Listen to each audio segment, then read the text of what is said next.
Bismillahirrahmanirrahim. Alhamdulillahirrabbilalamin. Wassalatu wassalamu ala ashrafil anbiya'i wal mursalin wa ala alihi wa sahbihi ajma'in. Pada hari ini kita akan belajar hadis tentang amalan utama seorang Muslim.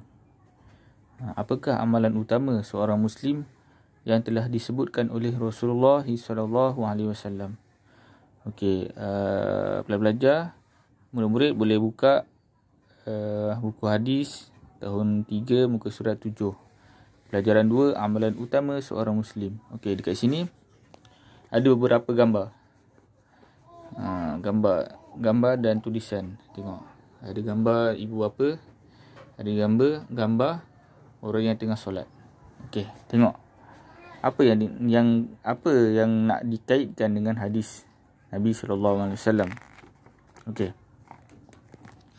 Kita baca hadis. Okey, sebelum kita baca hadis, hendaklah kita berselawat ke atas Nabi SAW. Allahumma salli ala sayyidina Muhammad wa ala alihi wa sahbihi wa sallam. Allahumma salli ala sayyidina Muhammad wa ala alihi wa sahbihi wa sallam. Allahumma salli ala sayyidina Muhammad wa ala alihi wa sahbihi wa sallam.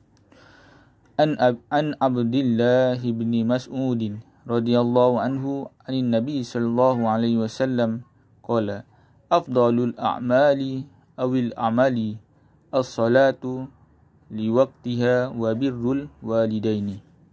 Okey, maksud daripada hadis tersebut daripada Abdullah bin Mas'ud radhiyallahu anhu daripada Nabi sallallahu alaihi wasallam bersabda, amalan-amalan yang paling utama ialah solat pada awal waktunya dan berbakti kepada ibu bapa. Masya-Allah. Rawahul Bukhari. Riwayat Muslim. Rawahul Muslim. Riwayat Muslim. Okey.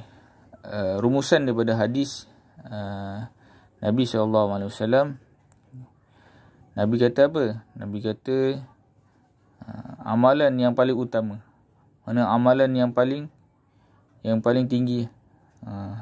Yang paling tinggi, yang paling utama yang kita kena buat, iaitu apa? Yang pertama, solat pada awal waktu, dan berbakti, buat baik kepada ibu bapa. Dua tuntutan ni sangat utama. Jadi kita kena utamakan. Okey.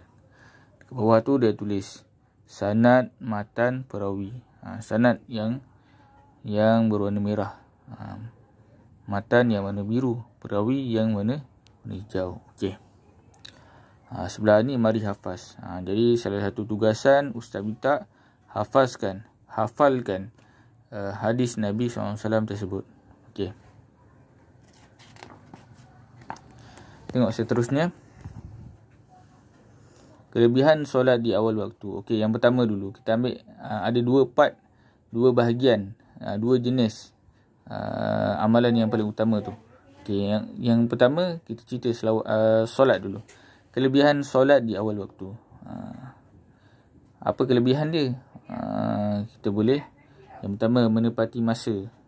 Yang kedua, mudah memahami pelajaran. Yang ketiga, berakhlak mulia. Yang keempat, disayangi Allah SWT.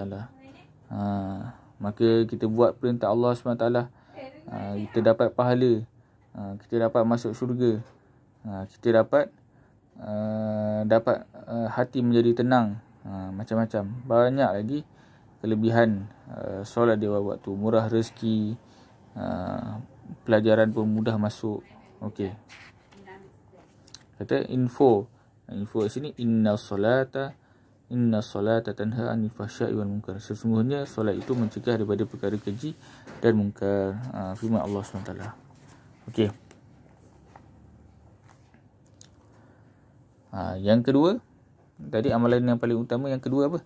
Tanggungjawab anak terhadap ibu bapa. Berbakti kepada ibu bapa. Dia terbagi pada dua. Semasa masih hidup, kita kena buat apa? Setelah meninggal dunia, kita kena buat apa? Okey, tengok. Semasa hidup, menggembirakan hati. Jangan kita buat luka hati mak ayah. Jangan kita buat kerisauan mak ayah. kan, mak ayah suruh buat terus, kan. Jangan kita cakap jangan, tak nak lah, jangan kita cakap kan, wala taqul lahum uffin. Jangan, Allah Taala kata janganlah kamu kata kepada mereka berdua, mak ayah kita tu, uffin sekalipun. Pun kita tak boleh cakap. Kalau kita cakap tak nak lah, apalah, berdalih lagilah banyak, kan. Okey, tengok taat dan patuh. Apa yang disuruh buat, apa yang dicegah tinggal. Menjaga kebajikan. Kalau mak ayah kita dah tua nanti, jaga. Jangan kita tinggalkan, jangan kita buat tak tahu. Kita kena jaga.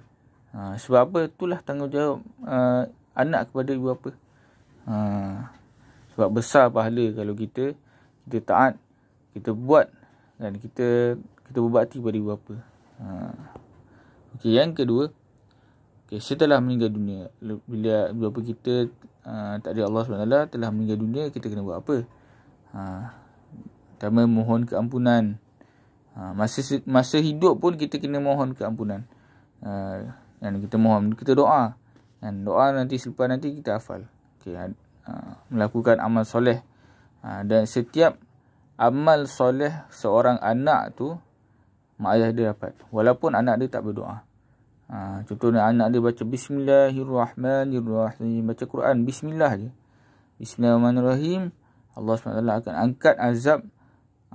angkat azab mak ayah kita dalam kubur. Allah Ta'ala akan luaskan kubur mereka. Okey. Yang ketiga, menghubungkan silaturahim dengan sahabat dan saudara maranya. Kalau saudara bapa saudara, mak saudara, jadi kita kena ibarat macam mak ayah kita. Mana bakti juga. Okey. Yang seterusnya, tadi macam mana kita nak mohon keampunan ataupun macam mana kita nak berdoa pada mak ayah kita. Doa untuk ibu bapa. Rabbi firli waliwalidayya warhamhuma kama rabbayani shaghira. Okey, ustaz minta hafal ni. Maksudnya, wahai Tuhanku, ampunilah aku dan kedua ibu bapaku, serta kasihanilah mereka seperti mereka mengasihani aku sejak kecil. Okey, ustaz minta hafalkan. Sebab apa? Sebab setiap solat, kan, setiap solat minta doa. Doa supaya Allah SWT kasihani mak ayah kita seperti mana mereka mengasihani kita daripada kecil sampailah besar. Okey, yang kedua, doa agar sentiasa mendirikan solat. Okey. Rabbi ja'alni muqimas solat wa min dzurriyyati Rabbana wa taqabbal du'a. Okey, selepas solat, setiap solat baca doa ni. Ustaz minta hafalkan juga. Maksudnya, wahai Tuhanku, jadikanlah aku orang yang mendirikan solat, dan begitu juga zuriat keturunanku. Wahai Tuhan kami, perkenankanlah doa permohonanku. Okey. Tugasan untuk pembelajaran hari ini, Ustaz minta tuliskan dalam buku tulis doa untuk ibu bapa ni dan doa mendirikan solat. Okey. Ni pada muka surat 13. Wallahu a'lam.